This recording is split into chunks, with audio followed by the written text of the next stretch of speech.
Sir नवग्रहों के प्रतीक भी हैं। अब सूर्य के प्रतीक की बात करें तो इसे आपने लिखा है कि प्रकाश का स्रोत। सूर्य का रेखांकन एक वृत्त के रूप में है जिसका केंद्र बिंदु स्पष्ट रूप से चित्रित है। वृत्त अधिक महत्वपूर्ण आकार है जो कुछ भी नहीं अथवा शून्यता का द्योतक है। इसे थोड़ा स्पष्ट कीजिए। इसका जो रेखांकित चित्र है या जिलिफ है वो एक राउंड है हाँ और जी, उसके अंदर एक बिंदु है। बिंदु है। हम इस बिंदु को बोलते हैं एटम है। दुनिया जी। एटॉमिक है, एटम से चलता है और सूर्य के अंदर तो बहुत सारे एटम्स हैं। तो एटम से चलता है और एटॉमिक जब एनर्जी होती है तो वो कुछ भी कर सकती है।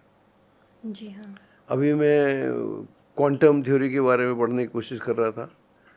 तो क्वांटम थ्योरी के बारे में बता रहे हैं कि न्यूटन का सिद्धांत तो ये है कि क्रियाओं के विरुद्ध वो बराबर प्रतिक्रिया होती है, ऐसा है। जी। आम नीचे ही आता है, उसका ये है आम या सेब। लेकिन वो कहता है कि दो पॉइंट है, एक ये पॉइंट है, एक ये पॉइंट है। ये पॉइंट पृथ्वी पर है और ये जी। पॉइंट मंगल पर है, मान लीजिए। अच्छा। और यहाँ पर उसमें क्वार्क में एलिमेंट के बहुत छोटे पार्ट में कोई हलचल हो रही है, यहाँ भी हो रही है।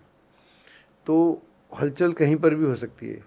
तो जी। मतलब ऐसा भी हो सकता है कि हम लोग यहाँ बातें कर रहे हैं, हो सकता है किसी ग्रह पे ऐसी ही बातें हम लोग वहाँ भी कर रहे तो हो। जो आप क्वांटम फिजिक्स की बात करते हैं जी अक्सर, हाँ, तो वही। उसमें ऐसा हो सकता है कि वहाँ पर किसी और जगह भी बात कर जी रहे हो जी। और जो लोग देख रहे हैं वो भी वहाँ भी देख रहे हो। ऐसा नहीं अच्छा। कि यहीं देख रहे हो।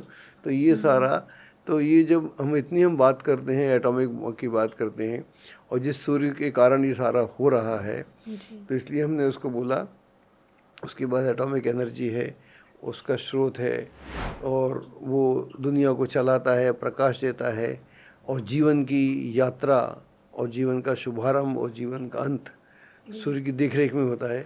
तो सूर्य हमारे साथ में इसलिए चक्षु बोला उसको, इसलिए उसको जी इतना जी। आदर सत्कार दिया, इसलिए उसको भगवान ही बोलते हैं। हम तो भगवान मानते हैं। पूरी जी हाँ, दुनिया में बिल्कुल। एंशियंट जितने भी कल्चर हुए, सिविलाइजेशन हुए, सब ने उसे देवता के रूप में माना, भगवान के रूप में माना। हमारे लिए सूर्य भगवान है। मिस्र और रोम आदि जिस देश है, कंट्रीज है, इसमें तो ज़्यादा ही माना गया है ना सूर्य हर को। जगह माना गया है। यूनान में। ऐसी कोई कंट्री नहीं थी जहाँ पर एंशियंट कंट्री, जी। एंशियंट सिविलाइजेशन, क्योंकि आपके ज्ञान का स्रोत कौन था? सूर्य। जी हाँ। आज तो आपके पास में पॉडकास्ट है, तो हर जगह हर घर में हर जगह पॉडकास्ट है, बिल्कुल। हर घर में मोबाइल है। वहाँ तो ऐसा कुछ नहीं था ना। तो एक सूरज था जो सबको दिखता था। और दिखेगा तो फिर आपको आपकी चेतना कहीं ना कहीं जागेगी कि ये क्यों है, कहाँ है, कब कहाँ से आया, कब से है, इसका मेरे पे क्या अंतर है। तो आदमी सोच रहा है, आज भी सोच रहा है ना आदमी कि आज मैं क्या कर सकता हूँ। हर आदमी अपने तरीके से सोच रहा है। नई नई फिल्में बनती हैं, नए नए गाने बनते जी हैं, जी। नई नई भावनाएं बनती हैं, नई बिल्डिंग बनती हैं, नए नए नए शहर बनते हैं, जी। बसते हैं, नई नई रेलगाड़ियाँ हैं, प्लेन्स हैं। तो आई थिंक सोच रहा है आदमी, सोचता है तो सोचता है।